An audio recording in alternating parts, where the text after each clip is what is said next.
From your Chapter 14 folder, open the file Chapter 1404 Electrical Devices.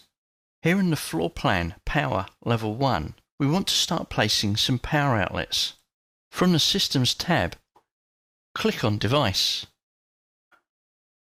Let's take a look at the Properties palette. On the Type selector, we've got several different types of outlets that we can place. Select the single unswitched socket outlet and scroll in to the north side of the building.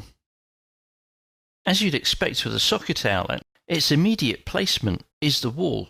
So even though this wall is in the linked file, when we hover over one of the walls, we can see the socket outlet being placed.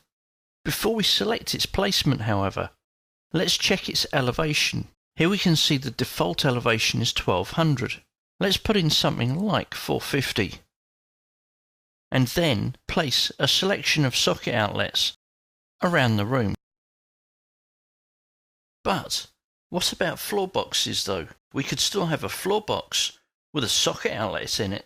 So here we can change the placement to place on a work plane. We'll keep the single unswitched socket outlet and place 4 floor-mounted socket outlets.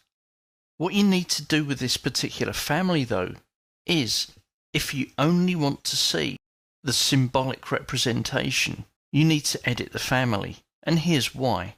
Placing the socket outlet in plan, we also get the 3-dimensional geometry associated with the family that's not visible in a regular plan view.